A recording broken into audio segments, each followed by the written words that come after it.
Hello students, good morning, good afternoon, good evening. This is your social science teacher and today we are going to continue the remaining part of the chapter The Making of a Global World from the book History class 10th. Okay, in previous video we had discussed some points and today the remaining part of this chapter we will start from the indentured labor migration from India. Okay, in previous video we had discussed the last topic, the colonization of Africa. Okay, we had studied about the Africa, and then same thing. We will start from the indentured laborer migration from India. Okay so indentured labourer, सबसे पहले हम इस term को, ये specific question आपके पास आ सकता है, what is indentured labour. तो इसको क्या कहा जाता है? इंडेंचर्ड लेबर मीन्स होता है अ बॉन्डेड लेबर, जिसको बंधुआ मजदूर भी कहा जा सकता है, बॉन्डेड लेबर। ठीक है, तो इसमें क्या हुआ कि जो इंडिया से इंडेंचर्ड लेबरर लेके जाया जाता था, चाइना से भी, ठीक है ना। तो इस ये किस चीज के लिए लेके जाया जाता था? प्लांटेशन वर्क के लिए, माइंस में वर्क करने के लिए, कंस्ट्रक्शन के लिए, जैसे एग्जांपल है रेलवेज के लिए, है ना, रेलवे कंस्ट्रक्शन वहां पर ले जाया जाता। इनके साथ में क्या सिस्टम होता था? ये था 19th सेंचुरी में, तो इसको वहां लेकर जाया गया। तो इसको मतलब इंडेंचर लेबर का मतलब एज अ स्लेव भी आप समझ सकते हैं कि जैसे स्लेव बना के ले जाया जाता था। तो 19th सेंचुरी में इसको क्या कहा गया? A new system of slavery. India में किन किन एरियाओं से लेके गए? जैसे यूपी वाला एरिया है, बिहार है, तमिलनाडु है। कहाँ लेकर जाते थे? ये लेके गए कैरेबियन आइलैंड में, ठीक है ना। इनके साथ बाउंडेशन क्या होती थी? 5 years कॉन्ट्रैक्ट बोला जाता था, 5 year कॉन्ट्रैक्ट्स। लेकिन उसके बाद जरूरी नहीं है कि 5 years ही हो, 10 years या लाइफ टाइम उनको वहीं रख दिया, भेजा नहीं गया। इस तरह की कई सारी कंडीशंस आई, जैसे त्रिनिदाद, गुयाना, इन जगहों पर लेकर गए। तो यहाँ पर हमें देखने को मिलता है, क्या ट्रेसेस मिलते हैं कि जो लोग आज वहाँ पर हैं, तो मीन्स कि उनको इंडेंचर लेबर के रूप में लेके गए थे। जैसे वहाँ पर एग्जांपल इसका पॉपुलर चटनी म्यूजिक। ये पॉपुलर चटनी म्यूजिक क्या है? इसमें भोजपुरी सॉन्ग्स चलते हैं वहाँ पर, यानी कि जो वहीं की ओरिजिन उसको माना जाता है, भोजपुरी सॉन्ग्स चलते हैं।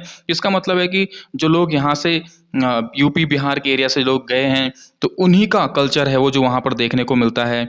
आपने देखा होगा कि जो क्रिकेटर्स की अगर हम बात करें, तो कुछ वेस्ट इंडीज के प्लेयर्स हैं जिनका नाम हमें इंडियन नेम से लगते हैं, जैसे राम नरेश सारवान है, चंद्रपॉल। तो ये क्या है? मीन्स ये क्यों मिल रहे हैं हमें ट्रेसेस, ये सब कुछ क्यों मिल रहा है? क्योंकि कोई उस समय इंडेंचर्ड लेबर बना करके इंडियंस को लेकर के गए, वो वहीं पर सेटल हो गए, वहीं पर रहने लगे। और उसके बाद जो ये लोग देखने को मिल रहे हैं, इनके ही पूर्वज थे वो लोग। तो इस तरह से ये चीज हमको देखने को मिलती है। इन 1921 में क्या हुआ? पॉलिटिकल लीडर्स जो थे उन्होंने इस सिस्टम का अपोज किया, इंडेंचर्ड लेबर का अपोज किया, and finally this system abolished 1921। Okay, ये हो गया हमारा इंडेंचर्ड लेबर तक का सिस्टम। अब यहां से स्टार्ट होता है हमारा एक नया टॉपिक। नया टॉपिक क्या है? Inter war economy. Inter war economies, यहाँ पर आप क्या है कि जो वॉर के बारे में हम पढ़ेंगे, मीन्स वॉर के दौरान, ड्यूरिंग द वॉर क्या क्या कंडीशंस हुई, क्या कुछ हुआ, वो हम इसमें पढ़ने वाले हैं। और वॉर के बाद क्या हुआ, तो सबसे पहले देख लेते हैं। वर्ल्ड वॉर फर्स्ट जो हुआ था 1914 से 1918 तक, ये वर्ल्ड वॉर हुआ था, फर्स्ट हुआ था। और इस किस किस के बीच हुआ था? ये थी एलाइड पावर्स एंड सेंट्रल या एक्सेस पावर के बीच में हुआ था। एलाइड में कौन कौन सी कंट्रीज थी? जैसे ब्रिटेन, इंग्लैंड, फ्रांस वगैरह थी इसमें। और सेंट्रल या एक्सेस पावर में जर्मनी, ऑस्ट्रिया ऑस्ट्रिया हंगरी, ये कंट्रीज थी।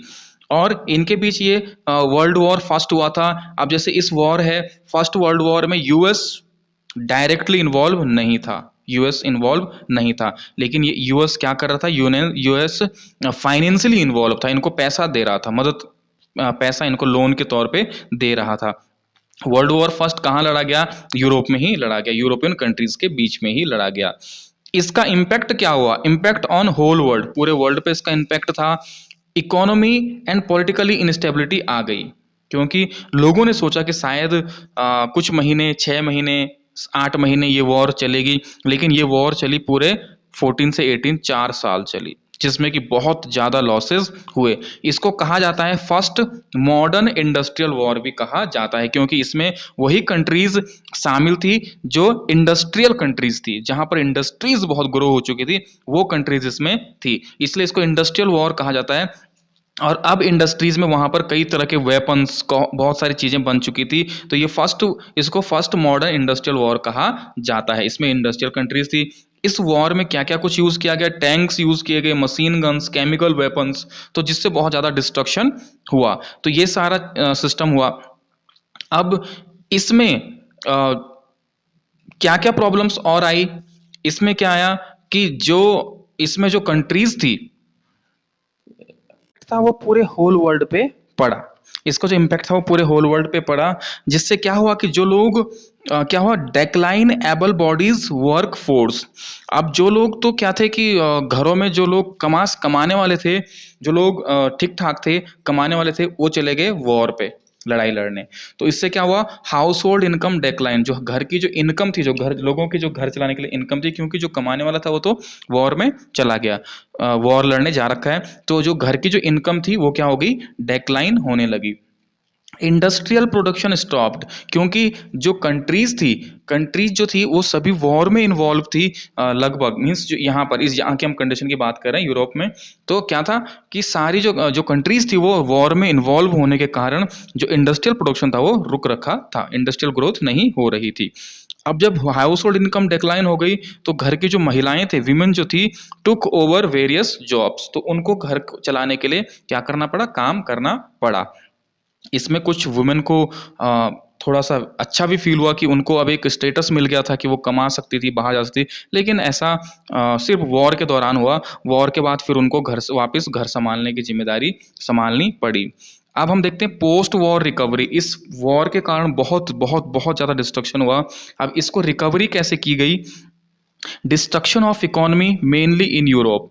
अब जो डिस्ट्रक्शन ऑफ इकोनॉमी का जो था, इकोनॉमिकली जो ज्यादा डिस्ट्रक्शन हुआ वो यूरोप में हुआ था। ब्रिटेन की पोजीशन क्या हो गई, डाउन हो गई, क्योंकि यूरोप में होने के कारण ब्रिटेन की पोजीशन बहुत बहुत बहुत डाउन हो गई। इंडस्ट्रीज डिसइंटीग्रेटेड, इंडस्ट्रीज ब्रिटेन की जो थी वो बिल्कुल खत्म, जो डोमिनेट कर रहा था ब्रिटेन अभी तक, जो पूरे जिसकी बहुत सारी कॉलोनीज थी, डोमिनेशन जिसका था, जो एक अच्छी पावरफुल जिस स्टेज में जो था, एक अच्छी कंडीशन में जो था, उसकी कंडीशन डाउन होने लगी। कारण क्या था, वॉर के कारण। और इंडस्ट्रीज डिसइंटीग्रेटेड, इंडस्ट्रियल यहाँ पर रुक गया था। अभी इससे पहले क्या होता था कि जो डेवलप्ड कंट्रीज थी, जैसे ब्रिटेन है, तो जो डेवलप्ड जगह जो थे, ये क्या थे, ये कुछ डेवलपिंग कंट्री जैसे इंडिया और जापान है, इनको इंडस्ट्रियल ग्रो करने का मौका नहीं देते थे, इनको इंडस्ट्रियल ग्रो करने का मौका नहीं देते थे। लेकिन इस दौरान जब ब्रिटेन की जो इंडस्ट्रियल जो ग्रो रुकी हुई थी, इस समय इंडिया और जापान इन जैसे कंट्रीज को मौका मिल गया, यहाँ पर इंडस्ट्रीज ग्रो करने लगी, बहुत ग्रो होने लगी।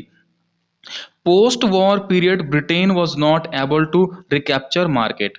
अब इसके बाद भी जो ब्रिटेन था वो दोबारा से मार्केट को रिकैप्चर करने में क्या हुआ, सक्सेसफुल नहीं हो पाया, वो इतना एबल नहीं हो पाया। क्यों, कारण क्या था, इस दौरान कुछ और चीजें हुई, क्योंकि वॉर के समय सभी लोग, जो लोग वॉर पे गए हुए थे, इंडस्ट्रियल जो वॉर चल रही थी, तो इस समय जो भी सामान था उसकी बहुत ज्यादा डिमांड बढ़ गई, तो प्रोडक्शन होने लगा हर जगह, प्रोडक्शन बूम्ड, प्रोडक्शन बहुत ज्यादा होने लगा ड्यूरिंग द वॉर। वॉर के दौरान बहुत ज्यादा प्रोडक्शन हुआ, क्योंकि जो भी वॉर में सामान चाहिए था वो उसकी डिमांड बढ़ गई, और बहुत बहुत बहुत ज्यादा प्रोडक्शन होने लगा। लेकिन वॉर के बाद क्या सिचुएशन थी, situation changed after the war. जो ये बूम, जो प्रोडक्शन था, ये एंड हो गया, इसका क्या हो गया, ये एंडेड हो गया।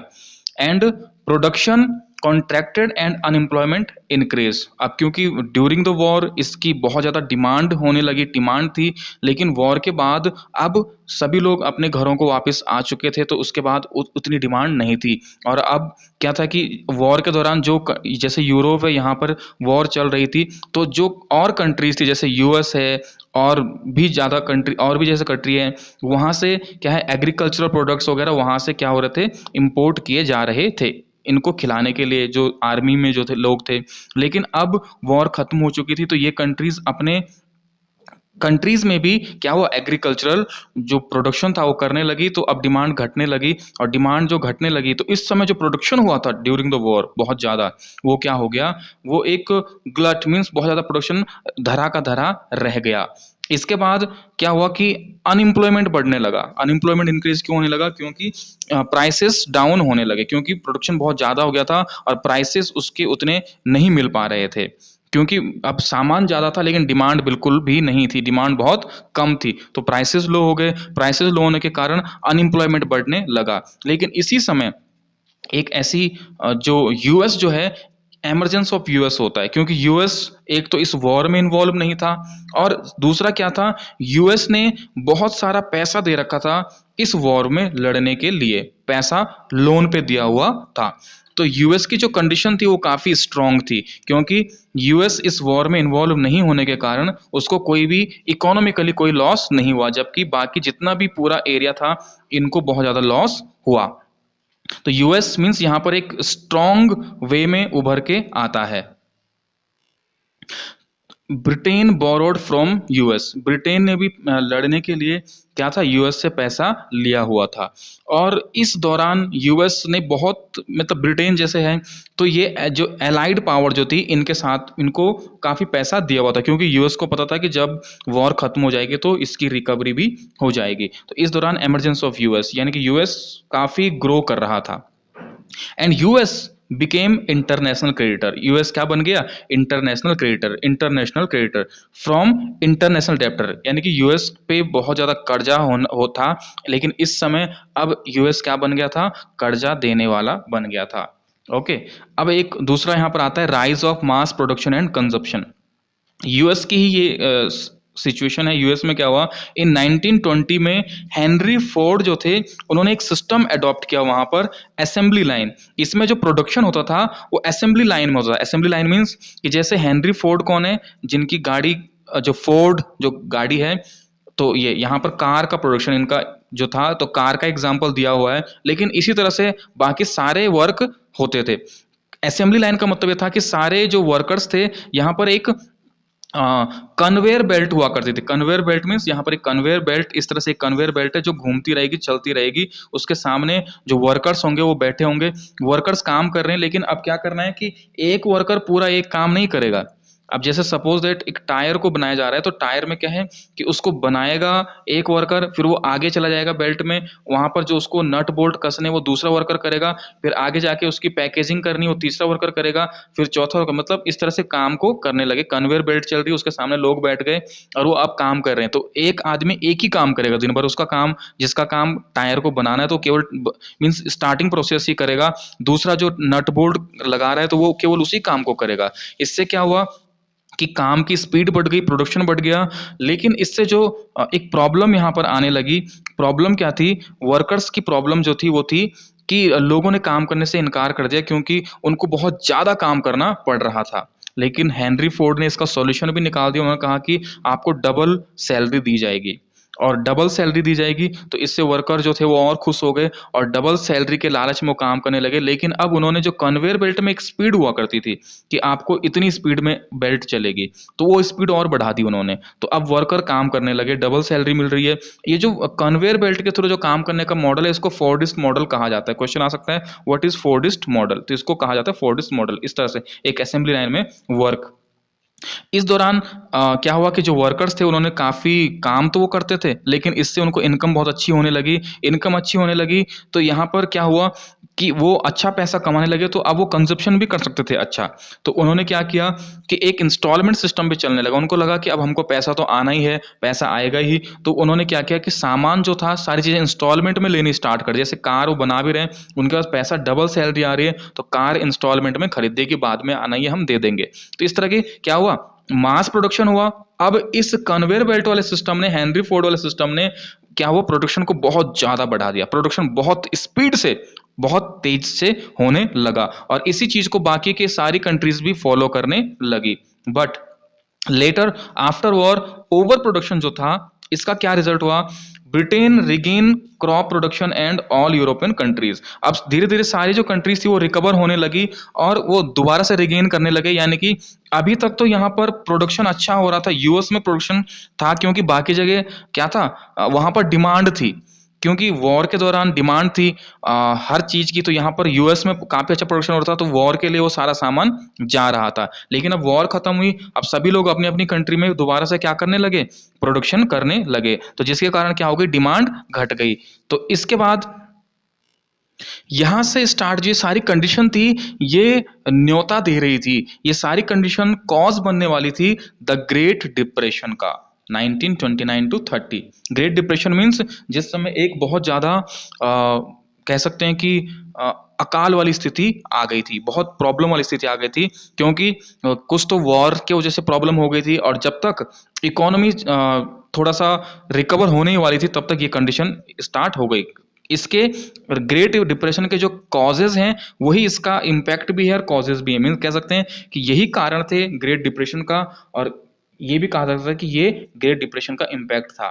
यानी कि क्या प्रॉब्लम थी, एक तो था agricultural over production, agricultural over production हो चुका था वॉर के दौरान, क्यों, क्योंकि उस समय खाने का सामान बहुत ज्यादा क्या हो रहा था, वॉर के लिए जा रहा था, तो बहुत हर कंट्री ने क्या किया, हर जगह में क्या हुआ, ओवर प्रोडक्शन हो गया।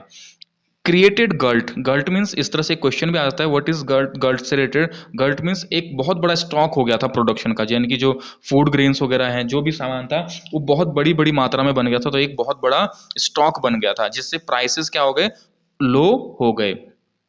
अब यूएस को लगा कि यहां पर जब क्या हो गया था कंडीशन, इन कंट्रीज में जहां जहां यूएस ने लोन दिया हुआ था इन सभी को, तो यहां पर कंडीशन क्या हुई कि यहां पर प्रोडक्शन बहुत ज्यादा था, यानी कि स्टॉक बहुत ज्यादा था, लेकिन उसकी डिमांड कम थी, जिस तरह से वो क्या हो गया, डंप पड़ गया सामान और उनकी इकोनॉमी डाउन होने लगी।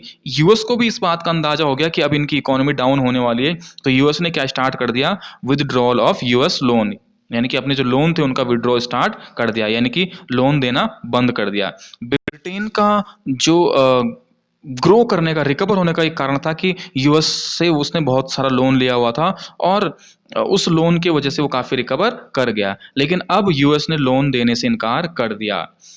अब डबलिंग इंपोर्ट ड्यूटीज, यूएस ने क्या किया, क्योंकि जो और ये जो कंट्रीज थी इनका जो अपना जो फूड ग्रेन या जो भी सामान, जो भी एग्रीकल्चरल प्रोडक्ट था, वो सारा स्टॉक पड़ा हुआ था, क्योंकि उनको उसकी डिमांड नहीं थी। अब यूएस को लग गया था कि ये इनकी कंट्री में जब डिमांड नहीं है तो ये अब यूएस की तरफ आएंगे अपना जो प्रोडक्शन है उसको सेल करने के लिए, तो यूएस ने क्या कर दिया, डबलिंग इंपोर्ट ड्यूटीज, जो इंपोर्ट करने के लिए जो ड्यूटीज होती है, यानी कि जो यूएस में जो सामान एंटर होगा उसकी जो ड्यूटीज, जो उसका चार्जेस होता है वो डबल कर दिया, ताकि ये लोग यूएस के अंदर आकर के अपना सामान, अपना जो भी प्रोडक्शन है उसको सेल ना कर पाए, क्योंकि यूएस को लग गया था कि अगर ये यहाँ सेल करेंगे तो जो हमारे अंदर की जो कंट्री की जो प्रोडक्शन है वो डंप पड़ सकता है। US bank reduce domestic lending, US के जो बैंक्स थे उसने इनको तो लोन देने से इनकार कर दिया, साथ ही साथ जो अपने सिटीजन, जो अपनी पब्लिक थी उनको भी लोन देने से इनकार कर दिया। फेल्ड रिकवरी लोन, इन सब कारणों से जो लोन की रिकवरी थी वो फेल हो गई, एंड बैंकिंग सिस्टम कोलैप्स, पूरा बैंकिंग सिस्टम ही कोलैप्स हो गया। उसके बाद रिकवरी स्टार्ट होती है 1935, आफ्टर 1935 ये रिकवरी स्टार्ट हुई। इस ग्रेट डिप्रेशन, इसी को ग्रेट डिप्रेशन कहा गया है, यही इसके कॉजेज और इंपैक्ट हैं। India and the great depression, India में ग्रेट डिप्रेशन का क्या इंपैक्ट हुआ, सिस्टम, इंडिया में क्या सिस्टम चलता था, एग्रीकल्चरल गुड एक्सपोर्टेड, यहां से एग्रीकल्चरल जो गुड्स था वो एक्सपोर्ट होता था बाहर, एंड मैन्युफैक्चर्ड गुड्स इंपोर्ट, और वहां से फिर मैन्युफैक्चर्ड जो गुड्स था वो बन के आता था इंडिया में। तो यहां पर क्या हुआ, import and export nearly halved, क्योंकि सभी जगह डिमांड नहीं थी, इंटरनेशनल मार्केट बिल्कुल कोलैप्स हो चुका था, डिमांड बिल्कुल नहीं थी, जिससे क्या हुआ, इंपोर्ट एंड एक्सपोर्ट क्या हो गया, हाफ हो गया। डेक्लाइन इन प्राइस, तो प्राइस गिरने लगे, प्राइस क्यों से कैसे गिरने लगे, क्योंकि जो किसान थे इंडिया के, अब वो कोई भी एग्रीकल्चर प्रोडक्ट प्रोड्यूस कर रहे हैं, अब उसका एक्सपोर्ट जो बाहर होना था वो क्या हो गया, हाफ हो गया, यानी कि डिमांड बिल्कुल हाफ हो गई, तो अब उनका जो प्रोडक्ट है, उस जो प्रोड्यूस जो था उसके प्राइस क्या होंगे, वो भी हाफ हो जाएंगे या उससे भी कम हो जाएंगे, प्राइसेस हाफ हो जाएंगे, बिल्कुल खत्म हो जाएंगे। तो अब जब डिमांड घट गई तो प्राइसेस खत्म, और प्राइसेस खत्म होने के कारण क्या हो गया कि उन पे भी इम्पैक्ट पड़ने लगा। Impact was more on peasant and farmer. इस ग्रेट डिप्रेशन का जो इंडिया में जो देखा जाए तो इसका सबसे ज्यादा इम्पैक्ट किस पे पड़ा? फार्मर्स पे और पीजेंट्स पे, इन पे पड़ा। कारण क्या था? कारण यही था, इंपॉर्टेंट एक्सपोर्ट। एग्जाम्पल जैसे था जूट प्रोडक्शन एंड एक्सपोर्ट। जैसे जूट का प्रोडक्शन होता था, एक्सपोर्ट होता था, इसके गनी बैग्स बनाए जाते थे, तो ये सारा क्या हो गया? बिल्कुल डंप हो गया। इस कारण से क्या हुआ? जो पीजेंट्स थे, इनडेप्टेडनेस इनक्रीज, उनको इनडेप्ट होने लगे, यानी कि वो कर्जदार बनने लगे, कर्ज में फंसने लगे। सेविंग डिसअपेयर्स, उनकी जो कुछ सेविंग थी वो खत्म होने लगी। एंड मोर्टेज्ड लैंड, जो लैंड थे उनको वो अपने बड़े बड़े जमींदारों को गिरवी रखने पड़े। Sold jewellery and precious metal, उनको अपनी ज्वेलरी और प्रीसियस मेटल जो गोल्ड जैसे सामान था इसको सेल करना पड़ा इस चीज के लिए। And impact was not so sewer on urban areas of India. India के जो अर्बन एरियाज में, जो इंडस्ट्रीज में जो काम करने वाले लोग, जो अर्बन सिटीज में जो रहने वाले लोग थे, उन पर फर्क नहीं पड़ा, क्योंकि ये जो एग्रीकल्चर जो प्रोडक्शन था, इसके प्राइस गिरने से इनको फायदा हुआ, क्योंकि इनको कम दामों में मिल रहा है और इनकी कमाई तो चल ही रही है। Due to Great Depression in Britishers increased food grains in prices to recover revenue। अब ब्रिटेन भी क्या था? ब्रिटेन भी इकोनॉमिकली क्या था? काफी लो हो चुका था, तो इंडिया उसकी कॉलोनी थी, यहां पर उसने क्या किया? फूड ग्रेन्स के जो प्राइसेस थे वो क्या कर दिए? बढ़ा दिए, रिकवरी करने के लिए रेवेन्यू की। और हम यहाँ किसानों की कंडीशन देख रहे हैं कि उनकी तो क्या है, पहले से इकोनॉमी बिल्कुल खत्म, मतलब वो तो बिल्कुल इस तरह से हो रखे हैं कि बिल्कुल खत्म हो चुके हैं। और ऊपर से क्या किया ब्रिटिशर्स ने? क्या कर दिया? रेवेन्यू बढ़ा दिया, टैक्सेस बढ़ा दिए, प्राइसेस बढ़ा दिए। इसीलिए गांधी जी ने क्या लॉन्च किया था? सिविल डिसोबीडियंस मूवमेंट लॉन्च किया था। तो ये इंडिया का पूरा सिस्टम था। उसके बाद क्या होता है? रिबिल्डिंग अ वर्ल्ड इकोनॉमी, दोबारा से वर्ल्ड इकोनॉमी की रिबिल्डिंग होती है। The post war era. अब यहां पर क्या है कि सेकेंड वर्ल्ड वॉर, जब तक फर्स्ट वर्ल्ड वॉर हुआ उसके बाद सीधे ग्रेट डिप्रेशन आ गया, और उसके तुरंत बाद जब तक रिकवरी हो ही रही थी तब तक क्या हुआ? सेकेंड वर्ल्ड वॉर आ गया, 1939 टू 1945। ये किसके बीच हुआ? Axis powers and allies powers के बीच में। एक्सिस पावर में जर्मनी तो पहले से था ही, अब इसमें जापान, इटली जैसे और कंट्रीज भी एंटर हो गए। एलाइज पावर्स में क्या है? रशिया के साथ यूएस, ब्रिटेन, फ्रांस, ये सब, यूएस भी अब इसमें शामिल हो गया। तो ये सेकेंड वर्ल्ड वॉर जो था ये और भी ज्यादा खतरनाक, और भी ज्यादा क्या था? डिस्ट्रक्टिव वॉर ये थी। Enormous loss, death took place outside battlefield Europe. अब इसमें क्या हुआ? फर्स्ट वर्ल्ड वॉर में तो जितना भी डेथ हुई थी, जो लोग लड़ रहे थे उन्हीं पे इसका इफेक्ट पड़ा था, और यूरोप के अंदर ही ये सारा कुछ चल रहा था। लेकिन अब क्या है?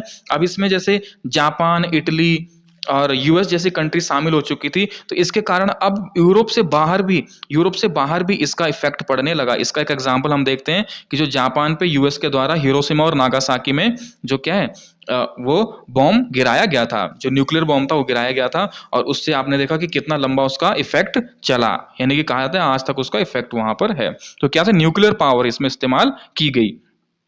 The war caused immense economic devastation and social destruction. इससे इकोनॉमिक डिवास्टेशन हुआ एंड सोशल डिस्ट्रक्शन, यानी कि समाज के जो लोग वॉर में भी नहीं शामिल थे उन पे भी इसका फर्क पड़ा।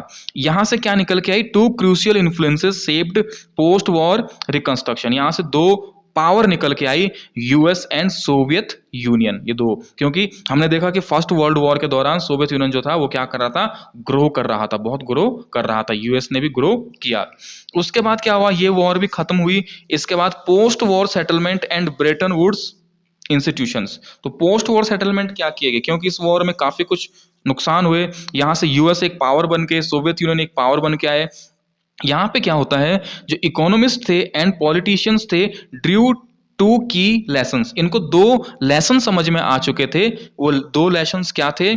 मास प्रोडक्शन नीड्स मास कंजप्शन। अगर हमें मास प्रोडक्शन की बहुत भारी मात्रा में प्रोडक्शन करना है तो उसके लिए हमें उतना ही कंजप्शन भी जरूरत है। और मींस अगर हम बहुत भारी मात्रा में प्रोडक्शन करना चाहते हैं तो हमें ऐसे भी चाहिए कि उसको क्या है? कंजप्शन करने वाले, उसको खरीदने वाले, उसका कंजप्शन करने वाले लोग भी होने चाहिए। और कंजप्शन तभी हो पाएगा जब लोगों की क्या होगी? स्टेबल इनकम होगी। और स्टेबल इनकम के लिए उनको क्या चाहिए? स्टेबल एम्प्लॉयमेंट, यानी कि उनका एक पक्का फुल एम्प्लॉयमेंट उनको चाहिए। ऐसा नहीं कि लोगों को एम्प्लॉयमेंट नहीं होगा तो वो कंजप्शन नहीं कर पाएंगे, कंजप्शन नहीं कर पाएंगे तो प्रोडक्शन में कोई फायदा नहीं होगा। इस गलतियों से, इन वॉर में की हुई गलतियों से, इन सारी चीजों से क्या थे, हमारे जो इकोनॉमिस्ट थे, पॉलिटिशियन थे, उन्होंने ये कुछ लेसन्स निकाले दो।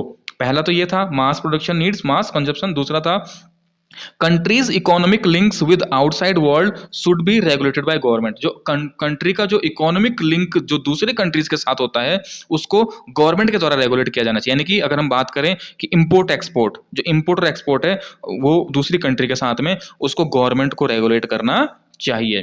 तो यहां से ये सारी चीजें हुई। To preserve economic stability and full employment, यानी कि इकोनॉमिक स्टेबिलिटी, इस इन दो मकसदों को पूरा करने के लिए, to preserve economic stability and full employment लाने के लिए, लोगों के लिए, अपनी जनता को फुल एम्प्लॉयमेंट देने के लिए क्या किया गया, United Nations and financial conference was held in July 1944 at Bretton Wood, New Hampshire, USA. एक कॉन्फ्रेंस, एक मीटिंग हुई, new united and financial conference, जो जुलाई 1944 में हुई।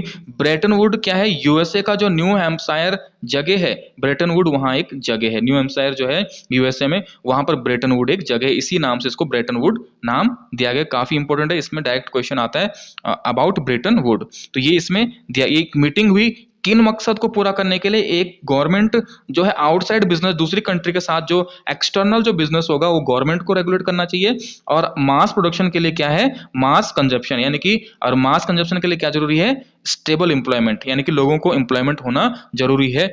इन चीजों के लिए ये कॉन्फ्रेंस यहां पर की गई। ओके अब हम पढ़ेंगे ब्रेटन वुड्स इंस्टीट्यूशंस के बारे में। ब्रेटन वुड इंस्टीट्यूशन, इसके मेनली दो इंस्टीट्यूशन बनाए गए, एक था आईएमएफ, इंटरनेशनल मॉनेटरी फंड, और दूसरा था international bank for reconstruction and development, जिसको वर्ल्ड बैंक भी कहा जाता है। यानी कि दो इंस्टीट्यूशन बनाए गए, आईएमएफ, इंटरनेशनल मॉनेटरी फंड, और वर्ल्ड बैंक बनाया गया। इसके तहत इसके दो इंस्टीट्यूशन थे। इनका क्या इनका ऑब्जेक्टिव, मतलब किस मकसद से ये बनाए गए थे। आईएमएफ को बनाया गया था established to deal with external surplus and deficits of its member nations। Means IMF को बनाया गया था कि अगर सपोज दो कंट्री हैं, एक है यूएसए और ब्रिटेन, अब ये दोनों इसके मेंबर हैं, तो यूएसए में क्या है, जो करेंसी जो पैसा है वो ज्यादा है, इकोनॉमिकली ठीक है, और ब्रिटेन के पास कम है। तो इनको आपस में क्या करने के लिए, कि एक जगह से दूसरे को आपस में से इनका सामंजस्य बनाने के लिए आईएमएफ को बनाया गया, कि यहां से पैसा मीन्स वहां करके उसकी इकोनॉमी को सही करने के लिए आईएमएफ को बनाया गया। वर्ल्ड बैंक को क्यों बनाया गया, setup finance post war recover, war के बाद जितना भी इकोनॉमिकली जो कुछ भी नुकसान जिस कंट्री को हुआ था उसकी रिकवरी करने के लिए, मतलब उसको जो फाइनेंशियल रिकवरी करने के लिए, उसकी इकोनॉमी अच्छी करने के लिए वर्ल्ड बैंक को बनाया गया, लोन देने के लिए वहां, ताकि उनको लोन दे सकें। ये भी यहां से देते थे इस तरह से। Known as Bretton Woods twins, इन दोनों को एक साथ क्या कहा जाता है, ब्रेटन वुड्स ट्विंस इनको कहा जाता है। Bretton Woods system was based on fixed exchange rate. अब जो ब्रेटन वुड्स सिस्टम था इंटरनेशनल लेवल पे, ये फिक्स्ड एक्सचेंज रेट पे बेस्ड था। यहां से ये जो इसकी एक कमी थी, और बाद में ये किस पे, फ्लोट एक्सचेंज रेट पे ये चला जाता है।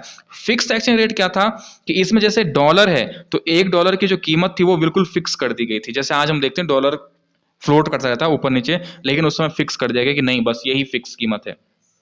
तो ये यहां पर ये चीज की गई। उसके बाद आता है the early post war years. अब हम पोस्ट वॉर के बारे में पढ़ रहे हैं, लेकिन अर्ली पोस्ट वॉर मतलब वॉर के तुरंत बाद क्या हुआ, the growth of Bretton Woods system, मतलब ब्रेटन वुड्स सिस्टम जो था वो बहुत ही प्रॉस्पेरस तरीके से, बहुत ही अच्छे तरीके से बहुत ग्रो कर रहा था, बहुत ज्यादा ग्रो कर रहा था। ब्रेटन वुड बिल्कुल अच्छे से चल रहा था। इसकी जो एनुअल ग्रोथ रेट देखी गई है 1950 से 1970 तक, क्या था, वर्ल्ड ट्रेड, जो पूरे वर्ल्ड का ट्रेड था वो 8% की रेट से ग्रो कर रहा था। इनकम जो लोगों की थी वो 5% की रेट से ग्रो कर रही थी। अनएम्प्लॉयमेंट डिक्रीज हो चुका था। लेकिन ये सब कहां चल रहा था, ये सब चल रहा था डेवलप्ड कंट्रीज में, ये सब चल रहा था डेवलप्ड कंट्रीज में। लेकिन जो डेवलपिंग कंट्रीज थी, यानी कि जिनको हम क्या कह सकते हैं, कॉलोनीज थी अभी भी, जैसे चाइना थी, इंडिया थी, अफ्रीका थी, ये जो कॉलोनीज थी, यहां पर इसका फायदा नहीं था, क्योंकि ये तो क्या थे, स्लेव, एज अ स्लेव ही हम समझ सकते हैं, क्योंकि कॉलोनीज थी अभी। तो यहां से स्टार्ट होता है डीकोलोनाइजेशन एंड इंडिपेंडेंस। अब यहां पर क्या होता है कि जो ये जैसे इंडिया की हम बात करें, अफ्रीका को इंडिपेंडेंस मिलती है, इंडिया को इंडिपेंडेंस मिलती है। क्यों मिली, क्योंकि अगर हम बात करें तो काफी कुछ इसमें हुआ, जैसे इंडिया से में हम वो बात करें तो यहाँ से ब्रिटिशर्स क्यों गए, क्योंकि ब्रिटिशर्स भी थक चुके थे, मींस काफी कुछ इस तरह से, तो उन्होंने यहाँ पर इंडिपेंडेंस हुआ। Soon after world war second process of independence in Asia and Africa started. World war second के बाद एशिया और अफ्रीका में क्या हो जाता है, इंडिपेंडेंस की प्रोसेस शुरू हो जाती है। Role of IMF and World Bank. अब वर्ल्ड बैंक और आईएमएफ ने क्या किया, जो डेवलप्ड कंट्रीज थी इनके साथ तो खूब हेल्प कर दी, बिल्कुल कर चुकी थी, लेकिन अब ये काफी कंट्रीज तो पूरी डेवलप्ड थी, लेकिन अब जो अभी अभी जिन कंट्रीज को इंडिपेंडेंस मिली थी, आईएमएफ वर्ल्ड बैंक ने उनकी तरफ अपना ध्यान आकर्षित करना। इनिशियल फेज में क्या हुआ, लेटर फेज में क्या हुआ, तो क्या था, जो ब्रेटन वुड इंस्टीट्यूशंस थे began to shift their attention more towards developing nations. जो ब्रेटन वुड्स इंस्टीट्यूशन थे, ये आईएमएफ और वर्ल्ड बैंक, इन्होंने अपना ध्यान अब इन डेवलपिंग कंट्रीज की ओर लाना स्टार्ट कर दिया। क्यों, क्योंकि इनको लगा कि हमें अब इनकी इकोनॉमी को ग्रो करवाना चाहिए। इनका ये मकसद था कि हम आपकी जो डेवलपिंग कंट्रीज है, जिनको अभी भी इंडिपेंडेंस मिली है, कि इनकी इकोनॉमी को हमें क्या करना है, डेवलप करना है। लेकिन इसमें कुछ चैलेंजेस थे। चैलेंजेस क्या थे, these nations were being dominated by former colonial powers, domination of former colonial power। जो ब्रिटेन वुड्स में जो इंस्टीट्यूशंस में जो लोग जो कंट्रीज थी, वो कौन सी थी, वो कंट्रीज थी कॉलोनियल कंट्रीज, कॉलोनियल पावर थी। जैसे हम बात करें कि इंडिया है, इंडिया किसकी कॉलोनी थी, इंडिया थी जो ब्रिटिश, जो ब्रिटेन की कॉलोनी थी, लेकिन अब ब्रिटेन है आईएमएफ में। तो ब्रिटेन ही अगर आईएमएफ इसको हेल्प कर रहा है, पैसा दे रहा है या कुछ भी कर रहा है इंडिया को, इसका मतलब वो क्या है, ब्रिटेन के थ्रू, ब्रिटेन का उसमें इन्फ्लुएंस है। क्योंकि कॉलोनियल पावर जो थी वो पहले तो डायरेक्टली क्या थी, इन्वॉल्व थी कॉलोनी बनाने में, लेकिन अब वो आईएमएफ और वर्ल्ड बैंक के थ्रू क्या कर रही थी, डोमिनेट कर रही थी इन कंट्रीज को, जो क्या थी, कॉलोनीज थी। तो इनको लगा कि पहले हम पे ब्रिटेन डायरेक्टली यहाँ पर कॉलोनी के तरह राज किया, और अब ये क्या है, इनडायरेक्टली आईएमएफ और वर्ल्ड बैंक के थ्रू कर रहा है।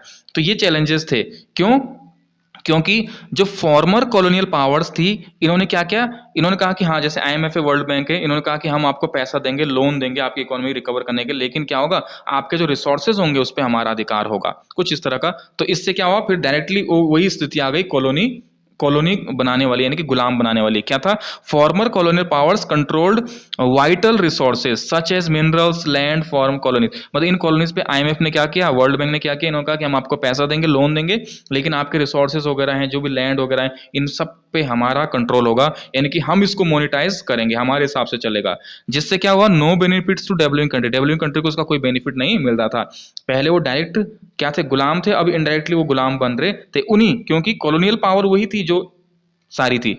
तो अब इन डेवलपिंग कंट्रीज ने क्या किया, they organise as a group, इन्होंने अपने आप को एक ग्रुप में ऑर्गेनाइज किया, एंड क्या किया, फॉर्मेशन ऑफ G77, यानी कि ग्रुप ऑफ 77 कंट्रीज, इसको G77 कहा गया है, ग्रुप ऑफ 70, G77 में अपने आप को ऑर्गेनाइज कर अपना एक ग्रुप बना लिया, एंड डिमांडेड NIEO, इन्होंने नियो इसका डिमांड किया। अब नियो क्या था, ये था new international economic order, new international economic order. इसके तहत इन्होंने क्या डिमांड की, system that would give them real control over there natural resources. ये एक ऐसा सिस्टम था न्यू, कि जिसमें इन्होंने क्या किया कि रियल कंट्रोल ओवर देयर, हमारे जो नेचुरल रिसोर्सेज हैं उन पे हमारा ही कंट्रोल होगा पूरी तरह से। मोर डेवलपमेंट असिस्टेंस, डेवलपमेंट हम कर सकें, इसका मतलब ये हमें पूरा मौका, जो मीन्स जो प्राइसेस थे उनके fair prices for raw material, जो हमारा रॉ मटेरियल यहाँ से जो भी एक्सपोर्ट होगा उसके प्राइस बिल्कुल फेयर होने चाहिए, and better access for their manufactured, और हमारे जो मैन्युफैक्चर्ड गुड्स हैं उसके लिए बेटर एक्सेस मिलना चाहिए इन डेवलप कंट्रीज मार्केट। अगर जो डेवलप कंट्रीज के मार्केट में हम उनको बेचें वहां पर सेल करें, वहां पर जो भी हमारा मैन्युफैक्चर गुड जाए उसको क्या मिलना चाहिए, एक अच्छा, मतलब वहां पर हमको डेवलप्ड कंट्री का मार्केट मिलना चाहिए। तो ये था NIEO, इसका जो कॉन्सेप्ट इन्होंने डिमांड की। अब यहां पर क्या होता है, अब आता है end of Bretton Woods and the beginning of globalisation. इसमें क्या हुआ कि अब ये ब्रेटन वुड को ये एक्सेप्ट नहीं करना चाह रहे थे, ब्रेटन वुड को एक्सेप्ट नहीं करना चाह रहे थे, ये चाह रहे थे नियो, इस कॉन्सेप्ट को ये चाह रहे थे। तो यहां से ब्रेटन वुड एंड होता है, कैसे होता है, fixed exchange to floating exchange rate. जो फिक्स एक्सचेंज रेट हमने यहाँ पे बात की थी, डॉलर का जो रेट फिक्स था वो फ्लोटिंग एक्सचेंज रेट में चला गया। क्यों? Decline of the position of US dollar, क्योंकि यूएस डॉलर की पोजीशन क्या हो रही थी, डेक्लाइन हो रही थी as a principal currency. US को लगा कि भाई जब मैं इतना डेवलप कर रहा हूं लेकिन फिर भी जो मेरा जो डॉलर है, जो प्रिंसिपल करेंसी है, उसका तो रेट फिक्स है। उन्होंने कहा कि नहीं, ये जितना डेवलप हो उसके हिसाब से इसका रेट बढ़ना चाहिए। तो ये चीज यहाँ पर चेंज की गई। Role of international financial system also change. जो इंटरनेशनल फाइनेंशियल सिस्टम था, आईएमएफ और वर्ल्ड बैंक, इनका सिस्टम भी चेंज हुआ। चेंज क्यों हुआ? क्योंकि ये जितनी भी डेवलप्ड कंट्रीज थी, जितनी भी कंट्रीज थी, यहाँ पर लगभग प्राइवेटाइजेशन होने लगा, प्राइवेट बैंक आने लगे, प्राइवेट बैंक लोन देने लगे। और अब जब प्राइवेट बैंक लोन देने लगे तो इंटरनेशनल फाइनेंशियल जो सिस्टम था उसको लोन देने की, उसको क्या कर रहा था, उसको कुछ करने की जरूरत नहीं थी, क्योंकि अब प्राइवेट बैंक लोन दे रहे थे। और प्राइवेट बैंक लोन देने का मतलब इंटरनेशनल बैंक का मकसद था कि रिकवरी करना, मीन्स इकोनॉमिक रिकवरी करना, इकोनॉमिकली डेवलप करना। लेकिन प्राइवेट बैंक का मकसद होता है केवल पैसा कमाना, जिससे लोगों को क्या हुआ, लीडिंग टू पीरियोडिक डेप्ट क्राइसिस। लोग डेप्ट क्राइसिस में फंसने लगे, लोअर इनकम होने लगी, पॉवर्टी बढ़ने लगी अमंग डेवलपिंग नेशंस। जो डेवलपिंग नेशंस थे यहाँ पर ये चीजें होने लगी, क्योंकि यहाँ पर प्राइवेट बैंक थे। प्राइवेट बैंक का मतलब तो केवल पैसा कमाना होता है, वहां पर इंटरेस्ट रेट ज्यादा, तो इससे लोग डेप्ट क्राइसिस में फंसने लगे। लोअर इनकम, लोगों की इनकम कम थी, पॉवर्टी बढ़ने लगी इन कंट्रीज में। ये कंडीशन हो गई थी। लेकिन फिर थोड़ा सा कंडीशन सुधरी, जब क्या हुआ, but things change when the MNCs shifted to Asian countries. जब एमएनसीज का शिफ्ट हुआ एशियन कंट्रीज में आना, यानी कि जो डेवलपिंग कंट्रीज थी, इन जगहों पर जब एमएनसीज आई, मल्टीनेशनल कंपनीज आई, तो तब यहां पर थोड़ा सा क्या हुआ, कुछ चीजें बदलने लगी, यहां पर ग्रो होने लगी। ये यहाँ इनके आने का, एमएनसीज का यहाँ आने का कारण क्या था? जैसे एग्जांपल है चाइना। चाइना में उनको लगा कि पॉपुलेशन काफी ज्यादा है, जिससे क्या होगा, पॉपुलेशन होने के कारण लेबर ऑन लो वेजेस, उनको लेबर कम दामों पे, कम वेजेस पे मिल जाएगी, जिससे क्या होगा, ग्रेटर प्रॉफिट। इस तरह से एमएनसीज का शिफ्ट यहाँ होने लगा, जो उनकी शिफ्टिंग थी इस तरफ होने लगी, और जिससे क्या हुआ, relocation of industries, stimulated world trade बढ़ने लगा, and capital flow in countries like India. और जो कैपिटल थी, अब जो कैपिटल था वो इंडिया, ब्राजील, चाइना जैसी डेवलपिंग कंट्रीज में आने लगा। और ये कंट्रीज भी क्या करने लगी, खूब सारा डेवलप करने लगी और इकोनॉमी को काफी अच्छा हद तक इन्फ्लुएंस करने लगी। तो इसी के साथ ये चैप्टर यहाँ पर फिनिश होता है। इसमें लगभग सारे टॉपिक्स को क्लियर करने की कोशिश की गई। फिर भी कोई टॉपिक अगर आपको लगे कि उसको और डीप डिटेल पढ़ना चाहिए तो आप उसको कमेंट में बता सकते हैं। और बाकी इसी के साथ ये चैप्टर यहाँ पर फिनिश होता है। Okay, thank you.